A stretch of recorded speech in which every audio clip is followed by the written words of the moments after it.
Welcome to Spotlight. I'm Gillian Woodward. And I'm Roger Basick. Spotlight uses a special English method of broadcasting. It is easier for people to understand, no matter where in the world they live.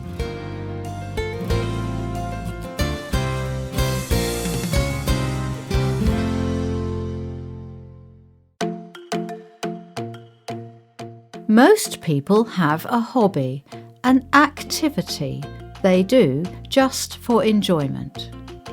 For some people, it is playing sports. Some research their family history. For others, it is writing stories. Today's Spotlight is on Beatrix Potter. Potter's hobby was drawing. She would draw almost anything, and drew often. But Potter's drawing would not remain a hobby for long. She would use her hobby to create some of the most beloved characters in children's literature. And she did it all while celebrating the natural world she loved.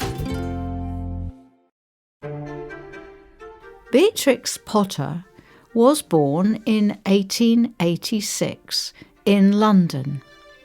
Her family was wealthy. Her father was a lawyer. Her mother was the daughter of a wealthy trader. Her early life was a series of travels to houses in the country. But Beatrix was not happy. There were things that her society expected of her, even as a little girl. There were ways people expected her to behave that she did not like. She did not enjoy her mother's company. She had few friends. Potter escaped from these things into nature. She and her brother would hunt down animals and bugs. They would draw these animals together. Beatrix's mind was very scientific. She would draw these animals with as much detail as possible. But she was also very creative. She would make up stories about these animals. She gave them personalities and names. It was clear early on that Potter was a very intelligent girl. But few women in her time went to school. When her brother went away to learn, she stayed home. Her parents employed a governess to teach her. Her name was Annie Moore. This private teacher gave her a basic education, but it did not prepare her for life on her own. Instead, she taught Potter to run a household. Still, Potter did not fit in with her society. As she grew up, she behaved like a good woman of her time. She lived with her parents. She took care of them. But she often escaped into nature. For a long time, she studied fungus. Fungus are organisms that are a little like plants, but they do not take energy from sunlight. Potter drew pictures of different funguses. She studied how they grew. She even tried to publish a paper on her findings. But publishers rejected her because she was a woman. Potter also continued to draw. It was all she could think about. She would draw anything that she could find. Once, she wrote in a letter,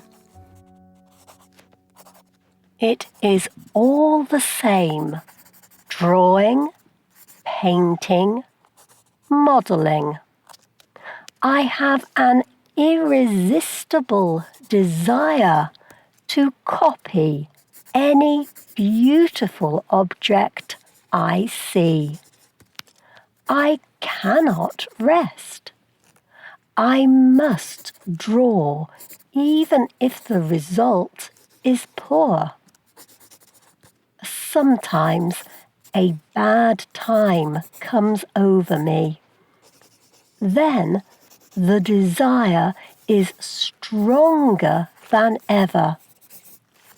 It settles on the strangest things. Last time, it was the middle of September. I found myself in the back garden. I was making a careful copy of the pig food container. The laugh it gave me made me feel better. By the time she was 30, Potter was tired and unhappy. But one of the products of this time would soon lead to a great change in her life. Once, she was writing to the son of her old teacher, Annie Moore. Young Noel Moore was sick. Potter told the boy one of her stories to make him feel better. It was a story about a young rabbit named Peter. In this story, Peter is the oldest of 4 children, but he does not act like it. Instead, he is playful and gets into trouble. His mother leaves to buy food. She tells him he can play outside, but he is not supposed to play in Mr. McGregor's garden. But the garden is the first place that Peter goes. He eats too much and gets sick. Mr. McGregor finds him in the garden. He chases Peter down. Peter runs and hides. He does escape in the end, but he loses his new coat and shoes. His mother sends him to bed without dinner. His sisters, who were good, get a full meal. The story of Peter Rabbit was different than other children's stories. In those days, children's books were overly informative. They taught children how to behave. Often, they tried to frighten children into doing right. Potter's stories were fun instead. They were cheerful and encouraged creativity. Potter's first letters also included drawings. These drawings were full of life. They were enjoyable too. Moore was amazed by the letter. She told Potter that she should publish the story. Potter agreed. It took a long time for Potter to find a publisher. The story was the same as Potter's letter, but Potter wanted to make her pictures better. Potter wanted the book to be small, so a child could hold it. She wanted it to cost less than other books, but people did not want to print that kind of book. In the end, she published it on her own. The Tale of Peter Rabbit was an immediate success. The book sold so well that a larger publisher asked to sell it. The publisher was called Warren, and Potter quickly started writing more books. She created characters out of animals from her gardens, like mice. These soft animals appealed to children, but they also taught about the natural world. Potter was also one of the first people to market her characters. She created several soft Peter Rabbit animals for children to play with. She drew wallpaper for children's rooms. She even made a game about Peter's story. At first, her publishers did not approve, but they soon changed their minds. Linda Lear is a writer. She wrote a book about Beatrix Potter's life. She explained to the Smithsonian magazine, "This kind of thing was not done. Warren was a big publisher. They did not want to risk doing something the public would not like. Then Potter started doing it herself. They thought, uh-oh. So they did it. Not surprisingly, it sold very well." Potter's business decisions made her wealthy. She used her wealth to move out of her parents' home. She bought a farm in the English countryside. She became involved with raising sheep, and she used much of her wealth to save the natural world she loved. Over her lifetime, Potter wrote over 60 books. All of them involved animals. Most described imaginary parts of English country life. She retired from writing after many years. She would still write and draw for fun, but she spent most of her time managing her farm and properties. She once joked in a letter to one of her publishers, I am very busy in work with real live animals.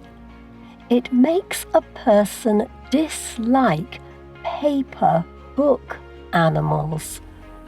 But I should not say that to my publisher. Today, Beatrix Potter's characters are still popular. There are films still being made about Peter Rabbit. Her work led to dance performances, books, and television shows. But Potter's greatest achievement is not because of her wealth or influence. Her books caused generations to explore the world around them. She encouraged them to use their imagination, and she taught them about the importance of nature. Beatrix Potter's books came from her careful study of nature. How does nature inspire you? You can leave a comment on our website at www.spotlightenglish.com.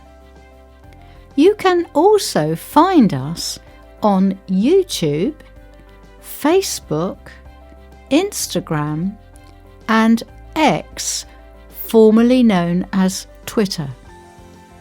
Or you can get programs delivered directly to your Android or Apple device through our free official Spotlight English app.